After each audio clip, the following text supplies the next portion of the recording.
Hi, ಎಲ್ರಿಗೂ ನಮಸ್ಕಾರ. Share market in Kannada ಚಾನಲ್ಗೆ ನಿಮಗೆ ಸ್ವಾಗತ. ಜುಲೈ 3ರ ಮಾರ್ಕೆಟ್ ಅಪ್ಡೇಟ್ನ ಅಬ್ಸರ್ವ್ ಮಾಡೋದಾದ್ರೆ ಮಾರ್ಕೆಟ್ನ ಸ್ಟ್ರಾಂಗ್ ಮೊಮೆಂಟಮ್ ಇವತ್ತು ಕೂಡ ಕಂಟಿನ್ಯೂ ಆಯಿತು. ನಿಫ್ಟಿಯಲ್ಲಿ 95 ಪಾಯಿಂಟ್ಗಳ ಜಂಪ್ ನೋಡೋದಕ್ಕೆ ಸಿಕ್ಕಿದೆ. 0.4% ನಿಫ್ಟಿ ಗೇನ್ ಆಯಿತು. ಬೆಳಗಿನ ಸೆಷನಲ್ಲಿ ನಿಫ್ಟಿ 24,350ರ ಲೆವೆಲನ್ನು ಟಚ್ ಮಾಡಿತ್ತು. ಬಟ್ ಆ ಒಂದು ಲೆವೆಲ್ನಿಂದ ಸ್ವಲ್ಪ ಮಟ್ಟಿಗೆ ಪ್ರಾಫಿಟ್ ಬುಕಿಂಗ್ ನೋಡೋದಕ್ಕೆ ಸಿಕ್ಕಿದೆ. ಹಾಗೆ ವೀಕೆಂಡ್ನಲ್ಲಿ ಪೊಸಿಷನ್ಸನ್ನು ಸ್ವಲ್ಪ ಜನ ಕ್ಯಾರಿ ಮಾಡೋದಿಲ್ಲ, ಅವರು ಪ್ರಾಫಿಟ್ಸನ್ನು ತೊಗೊಂಡಿರುವಂಥ ಸಾಧ್ಯತೆ ಇರುತ್ತೆ. ಸೆನ್ಸೆಕ್ಸ್ನಲ್ಲಿ ಕೂಡ 0.35%ನ ಜಂಪ್ ಇವತ್ತು ನೋಡೋದಕ್ಕೆ ಸಿಕ್ತು. 260 ಪಾಯಿಂಟ್ಗಳಷ್ಟು ಸೆನ್ಸೆಕ್ಸ್ ಕೂಡ ಗೇನ್ ಆಗಿದೆ. ಬ್ಯಾಂಕ್ ನಿಫ್ಟಿ ವೀಕ್ ಆಗಿ ಟ್ರೇಡ್ ಆಯಿತು. 0.15%ನ ಕರೆಕ್ಷನ್ ನೋಡೋದಕ್ಕೆ ಸಿಗ್ತದೆ. ನಿಫ್ಟಿ IT ಇಂಡೆಕ್ಸ್ನ ಸ್ಟ್ರಾಂಗ್ ಮೊಮೆಂಟಮ್ ಕಂಟಿನ್ಯೂ ಆಗ್ತಿದ್ದು ಇವತ್ತು ಕೂಡ ಆಲ್ಮೋಸ್ಟ್ 2%ನಷ್ಟು IT ಇಂಡೆಕ್ಸ್ ಗೇನ್ ಆಗಿದೆ. ನಿಫ್ಟಿ ಆಟೋ ಸೆಕ್ಟರ್ನಲ್ಲಿ ಸ್ವಲ್ಪ ಡೌನ್ ಸೈಡ್ ನೋಡೋದಕ್ಕೆ ಸಿಕ್ಕಿದೆ. 0.5% ಡ್ರಾಪ್ನೊಂದಿಗೆ ನಿಫ್ಟಿ ಆಟೋ ಇಂಡೆಕ್ಸ್ ಇವತ್ತು ಕ್ಲೋಸ್ ಆಯಿತು. ನಿಫ್ಟಿಯ ಟಾಪ್ ಗೇನರ್ಸ್ ಮತ್ತು ಲೂಸರ್ಸ್ ಅನ್ನು ಅಬ್ಸರ್ವ್ ಮಾಡಿದಾಗ HCL ಟೆಕ್ ಇವತ್ತು ಟಾಪ್ ಗೇನರ್ ಆಗಿತ್ತು. ಆಲ್ಮೋಸ್ಟ್ 6%ನ ಜಂಪ್ ಸ್ಟಾಕ್ ಪ್ರೈಸ್ನಲ್ಲಿ ನೋಡೋದಕ್ಕೆ ಸಿಕ್ಕಿದೆ. IT ಸೆಕ್ಟರ್ನ ಸ್ಟಾಕ್ಗಳ ಮೊಮೆಂಟಮ್ ಒಂದು ಕಡೆ ಆದರೆ ಇವರು ಇನ್ನೊಂದು ಡೀಲನ್ನು ಸೈನ್ ಮಾಡಿದರೆ. $1.14 billion AI led transformation deal sign ಆಗಿದೆ. ಸೊ ಯುರೋಪ್ ಬೇಸ್ಡ್ ಗ್ಲೋಬಲ್ 50 ಅಂದರೆ ಫಾರ್ಚೂನ್ 50 ಕಂಪನಿಯ ಜೊತೆಯಲ್ಲಿ ಟೈಅಪ್ ಅನ್ನು ಮಾಡಿಕೊಂಡಿದ್ದಾರೆ. ಕ್ಲೈಂಟ್ ನೇಮನ್ನು ಇವರು ಸ್ಪೆಸಿಫೈ ಮಾಡಿಲ್ಲ. ಸೊ ಫಾರ್ಚೂನ್ 50 ಕಂಪನಿ ಅಂದರೆ ಒಳ್ಳೆ ಒಂದು ಬ್ರ್ಯಾಂಡೇ ಆಗಿರುತ್ತೆ. ಸೊ ಆ ಕಂಪನಿಯ ಜೊತೆಯಲ್ಲಿ ಪಾರ್ಟ್ನರ್ಶಿಪ್ ಆಗಿರೋದು ಖಂಡಿತವಾಗ್ಲೂ ಪಾಸಿಟಿವ್ ಆಗಿರುತ್ತೆ. 5 ವರ್ಷದ ಕಾಂಟ್ರಾಕ್ಟ್ ಆಗಿರುತ್ತೆ. ಈ ಕಂಪನಿಯ ಕಂಪ್ಲೀಟ್ ಡಿಜಿಟಲ್ ಅಸೆಟ್ಸ್ಗಳನ್ನು AI ಬೇಸ್ಡ್ ಟ್ರಾನ್ಸ್ಫಾರ್ಮೇಷನ್ನ ಅಂಡರಲ್ಲಿ HCL ಟೆಕ್ನಾಲಜೀಸ್ ರಿವ್ಯಾಂಪ್ ಮಾಡ್ತಾರೆ. ಈ ರೀಸನ್ನಿಂದ ಸ್ಟಾಕ್ ಪ್ರೈಸ್ನಲ್ಲಿ ಸ್ಟ್ರಾಂಗ್ ಮೊಮೆಂಟಮ್ ನೋಡೋದಕ್ಕೆ ಸಿಕ್ಕಿದೆ. ಸೊ AI ಡೀಲ್ಸ್ಗಳನ್ನು ಈ IT ಕಂಪನಿಗಳು ಹೆಚ್ಚಾಗಿ ಮಾಡಿದಷ್ಟು ಕೂಡ ಸ್ಟಾಕ್ನಲ್ಲಿ ಒಳ್ಳೆ ಒಂದು ಮೊಮೆಂಟಮ್ ಕೂಡ ನೋಡೋದಕ್ಕೆ ಸಿಗುತ್ತೆ. ಆಲ್ರೆಡಿ IT ಸ್ಟಾಕ್ಗಳು ತುಂಬಾ ಕರೆಕ್ಟ್ ಆಗಿರೋದ್ರಿಂದ ಲೋವರ್ ಲೆವೆಲ್ನಲ್ಲಿ ಬೈಯಿಂಗ್ ಕೂಡ ಎಮರ್ಜ್ ಆಗ್ತಾ ಹೋಗುತ್ತೆ.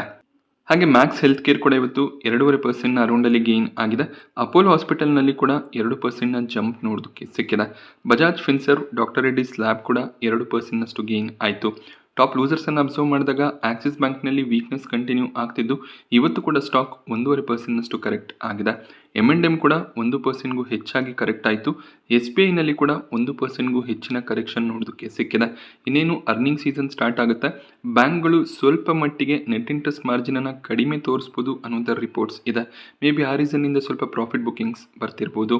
L&Tಯಲ್ಲಿ ಕೂಡ 0.8%ನ ಡೌನ್ ಸೈಡ್ ಇವತ್ತು ನೋಡೋದಕ್ಕೆ ಸಿಕ್ತು.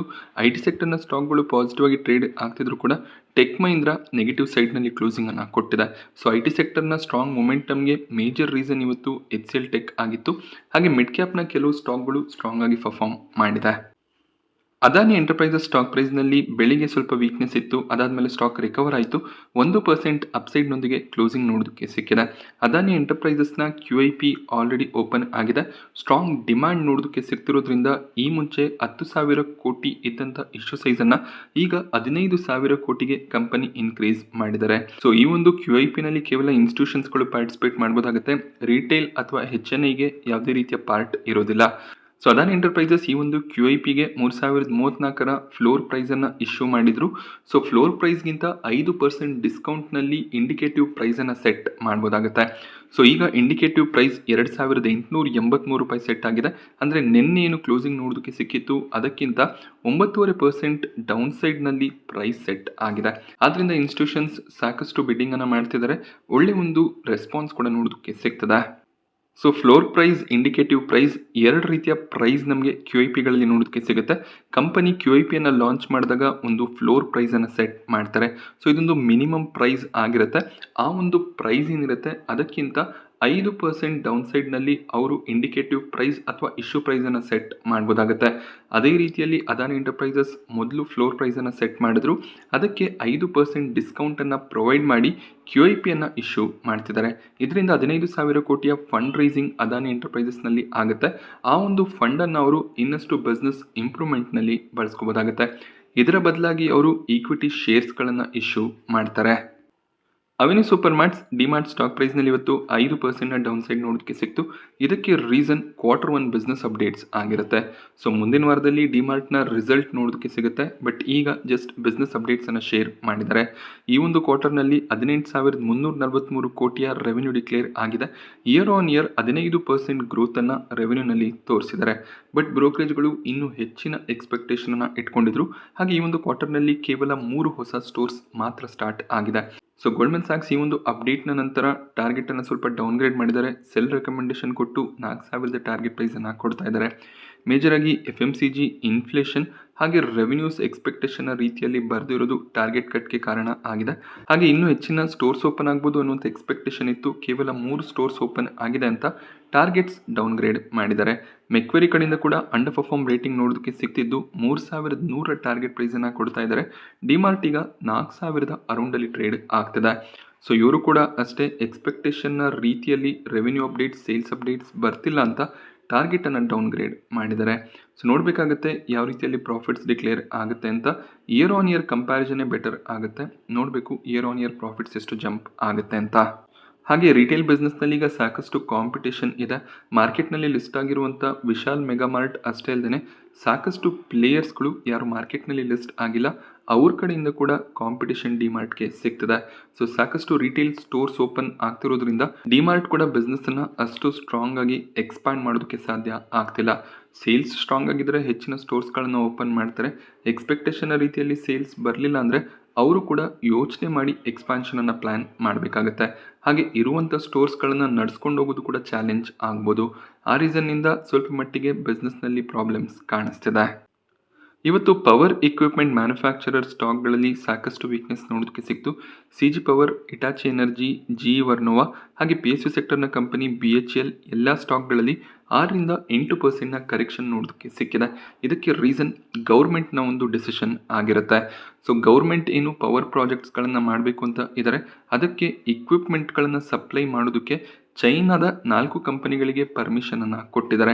ಇದೆಲ್ಲೋ ಒಂದು ಕಡೆ ಭಾರತದ ಕಂಪನಿಗಳಿಗೆ ನೆಗೆಟಿವ್ ಆಗಿದೆ. ಸೊ ಇನ್ನೂ ಕೂಡ ಆರ್ಡರ್ಸ್ಗಳನ್ನು ಗೌರ್ಮೆಂಟ್ ಕೊಟ್ಟಿಲ್ಲ, ಬಟ್ ಬಿಡ್ಡಿಂಗ್ ಆಗುತ್ತೆ. ಬಿಡ್ಡಿಂಗ್ ಆದಮೇಲೆ ಗೌರ್ಮೆಂಟ್ನ ಕಡೆಯಿಂದ ಆರ್ಡರ್ ಕೂಡ ಸಿಗ್ಬೋದು. ಯೂಶಲಿ ಚೈನೀಸ್ ಕಂಪನಿಗಳು ತುಂಬ ಕಡಿಮೆ ಕೋಟಿಂಗನ್ನು ಮಾಡೋ ಚಾನ್ಸಸ್ ಇರೋದ್ರಿಂದ ಈ ಕಂಪನಿಗಳಿಗೆ ಪ್ರಾಜೆಕ್ಟ್ಸ್ ಸಿಗುವಂಥ ಚಾನ್ಸಸ್ ಕಡಿಮೆ ಆಗುತ್ತೆ. ಅದೇ ರೀಸನ್ನಿಂದ ಸ್ಟಾಕ್ ಪ್ರೈಸ್ನಲ್ಲಿ ವೀಕ್ನೆಸ್ ನೋಡೋದಕ್ಕೆ ಸಿಕ್ಕಿದೆ. ಸೊ ಗೌರ್ಮೆಂಟ್ ಅಫಿಷಿಯಲ್ಸ್ಗಳು ಚೈನಾ ಬೇಸ್ಡ್ ಕಂಪನಿಯನ್ನು ಅಲೋ ಮಾಡೋದಕ್ಕೆ ಕೆಲವೊಂದಿಷ್ಟು ರೀಸನ್ಸ್ಗಳನ್ನು ಕೊಟ್ಟಿದ್ದಾರೆ. ಇಲ್ಲಿ ಮೇಜರ್ ರೀಸನ್ ಕಾಣಿಸ್ತಿರೋದು ಕಾಸ್ಟಿಂಗ್ ಆಗಿರುತ್ತೆ. ಸೊ ಭಾರತದ ಮೇಡ್ ಇನ್ ಇಂಡಿಯಾ ಅಥವಾ ನಾವು ಬೇರೆ ಕಡೆಯಿಂದ ಇಂಪೋರ್ಟ್ ಮಾಡ್ಕೊಂಡಿರುವಂಥ ಪವರ್ ಸಪ್ಲೈ ಪ್ರಾಡಕ್ಟ್ಸ್ಗಳು ಸಾಕಷ್ಟು ಎಕ್ಸ್ಪೆನ್ಸಿವ್ ಆಗ್ಬೋದು. ಚೈನಾದಿಂದ ಬರುವಂಥ ಪವರ್ ಸಪ್ಲೈ ಇಕ್ವಿಪ್ಮೆಂಟ್ಸ್ಗಳು ಸ್ವಲ್ಪ ಚೀಪಾಗಿ ಇರುತ್ತೆ. ಸೊ ಕಾಸ್ಟ್ ಕಟಿಂಗ್ ಮಾಡೋದಕ್ಕೆ ಗೌರ್ಮೆಂಟ್ ಈ ರೀತಿಯ ಡಿಸಿಷನ್ಸ್ಗಳನ್ನು ತಗೊಂಡಿರ್ಬೋದು. ಸೊ ಇದೊಂದು ಶಾರ್ಟ್ ಟರ್ಮ್ ಡಿಸಿಷನ್ ಆಗಿರುತ್ತೆ ಅಂತ ಗೌರ್ಮೆಂಟ್ ಅಫಿಷಿಯಲ್ಸ್ ಸ್ಟೇಟ್ಮೆಂಟನ್ನು ಕೊಟ್ಟಿದ್ದಾರೆ. ನೋಡಬೇಕಾಗುತ್ತೆ ಬಿಡ್ಡಿಂಗ್ ಆದಮೇಲೆ ಒಂದು ಕಂಪ್ಲೀಟ್ ಪಿಕ್ಚರ್ ನಮಗೆ ನೋಡೋದಕ್ಕೆ ಸಿಗುತ್ತೆ. ಹಾಗೆ ಎಷ್ಟು ವರ್ಷಗಳ ಕಾಲ ಅಥವಾ ಎಷ್ಟು ತಿಂಗಳುಗಳಿಗೆ ಈ ಒಂದು ಎಕ್ಸಿಮ್ಷನ್ ಚೈನಾ ಬೇಸ್ಡ್ ಕಂಪನಿಗಳಿಗೆ ಸಿಗುತ್ತೆ ಅದನ್ನು ಕೂಡ ಮುಂದೆ ನಾವು ನೋಡ್ಬೋದು. PB ಫಿನ್ಟೆಕ್ ಸ್ಟಾಕ್ ಪ್ರೈಸ್ನಲ್ಲಿ ಇವತ್ತು 8% ಕರೆಕ್ಷನ್ ನೋಡೋದಕ್ಕೆ ಸಿಕ್ಕಿತ್ತು. ಬಟ್ ಅದಾದಮೇಲೆ ಸ್ಟಾಕ್ ಸ್ವಲ್ಪ ರಿಕವರ್ ಆಗಿದೆ. 6% ಡೌನ್ ಸೈಡ್ನೊಂದಿಗೆ ಕ್ಲೋಸಿಂಗನ್ನು ಕೊಟ್ಟಿದೆ. ಸೊ ಇದಕ್ಕೆ reason Singapore based entity Temasek 2.4% ಸ್ಟೇಕನ್ನು ಸೆಲ್ ಮಾಡಿದ್ದಾರೆ. ಸೊ 1,700 ಕೋಟಿಗೂ ಹೆಚ್ಚಿನ ಬ್ಲಾಕ್ ಡೀಲ್ ಬಂದಿರೋದ್ರಿಂದ ಸ್ಟಾಕ್ ಪ್ರೈಸ್ನಲ್ಲಿ ವೀಕ್ನೆಸ್ ನೋಡೋದಕ್ಕೆ ಸಿಕ್ಕಿದೆ. ಸೊ ಎಲ್ಲ ಫಾರಿನ್ ಇನ್ವೆಸ್ಟ್ಮೆಂಟ್ ಕಂಪನಿಗಳು IPO ಬರೋದಕ್ಕೂ ಮುಂಚೆನೇ ಒಳ್ಳೆ ಲೆವೆಲ್ಗಳಲ್ಲಿ ಇನ್ವೆಸ್ಟ್ಮೆಂಟ್ ಮಾಡಿರ್ತಾರೆ. ಯಾವಾಗ ಸ್ಟಾಕ್ ಪ್ರೈಸ್ನಲ್ಲಿ ಸ್ಟ್ರಾಂಗ್ ಮೊಮೆಂಟಮ್ ಇರುತ್ತೆ ಆಗ ಒಳ್ಳೆ ಪ್ರಾಫಿಟ್ಸ್ಗಳನ್ನು ತೊಗೊಂಡು ಎಕ್ಸಿಟ್ ಆಗ್ತಾರೆ. ಬಟ್ ರಿಟೇಲ್ ಇನ್ವೆಸ್ಟರ್ಸ್ಗಳು ಹೈಯರ್ ಲೆವೆಲ್ಗಳಲ್ಲಿ ಶೇರ್ಸ್ಗಳನ್ನು ಪರ್ಚೇಸ್ ಮಾಡ್ತಾರೆ. ಸೊ ಹೈಯರ್ ಲೆವೆಲ್ಗಳಲ್ಲಿ ಈ ರೀತಿಯ ಎಕ್ಸಿಟ್ಸ್ ಬಂದಾಗ ಅದರ ಒಂದು ರಿಯಲ್ ಇಂಪ್ಯಾಕ್ಟ್ ಏನಿದೆ ಅದು ರಿಟೇಲ್ ಮತ್ತು HNIsಗಳಿಗೆ ಆಗುತ್ತೆ. IDFC ಫಸ್ಟ್ ಬ್ಯಾಂಕ್ ಒಳ್ಳೆ ಒಂದು ಬಿಸ್ನೆಸ್ ಅಪ್ಡೇಟ್ಸನ್ನು ಶೇರ್ ಮಾಡಿದರೆ ಇವರ ಡೆಪಾಸಿಟ್ಸ್ 18% ಇನ್ಕ್ರೀಸ್ ಆಗಿದೆ. 21% ಲೋನ್ ಗ್ರೋತನ್ನು ಕೂಡ ಡಿಕ್ಲೇರ್ ಮಾಡಿದ್ದಾರೆ. ಕಾಸಾ ರೇಷಿಯೋ ಇಂಪ್ರೂವ್ ಆಗ್ತಿರೋದು ಖಂಡಿತವಾಗ್ಲೂ ಬ್ಯಾಂಕ್ಗೆ ಪಾಸಿಟಿವ್ ಆಗಿರುತ್ತೆ. ಸಾಕಷ್ಟು ನೆಗೆಟಿವ್ ನ್ಯೂಸ್ಗಳು IDFC ಫಸ್ಟ್ ಬ್ಯಾಂಕಲ್ಲಿ ನೋಡೋದಕ್ಕೆ ಸಿಕ್ಕಿತ್ತು. ಫ್ರಾಡ್ ಕೇಸ್ ಕೂಡ ರಿಜಿಸ್ಟರ್ ಆಗಿತ್ತು. ಬಟ್ ಅದೆಲ್ಲ ಆದಮೇಲೂ ಕೂಡ ಒಳ್ಳೆಯ ಒಂದು ಬಿಸ್ನೆಸ್ಸನ್ನು IDFC ಫಸ್ಟ್ ಬ್ಯಾಂಕ್ ಡಿಕ್ಲೇರ್ ಮಾಡಿದ್ದಾರೆ. ಕಂಪನಿಯ NPA ಕಡಿಮೆ ಆಗ್ತಾ ಹೋದರೆ ಹಾಗೆ ಒಳ್ಳೆಯ ಒಂದು ಪ್ರಾಫಿಟ್ಸ್ ಡಿಕ್ಲೇರ್ ಆದರೆ ಈ ಒಂದು ಸ್ಟಾಕ್ ಪ್ರೈಸ್ನಲ್ಲಿ ಮೊಮೆಂಟಮ್ ಏನು ಬಂದಿದೆ ಅದು ಸಸ್ಟೈನ್ ಆಗುವಂಥ ಚಾನ್ಸಸ್ ಇರುತ್ತೆ. ಮತ್ತು ಆ ಒಂದು ₹100 ಲೆವೆಲ್ನ ಅರೌಂಡಲ್ಲಿ ಸ್ಟಾಕ್ ಟ್ರೇಡ್ ಆಗುವಂಥ ಚಾನ್ಸಸ್ ಇರುತ್ತೆ.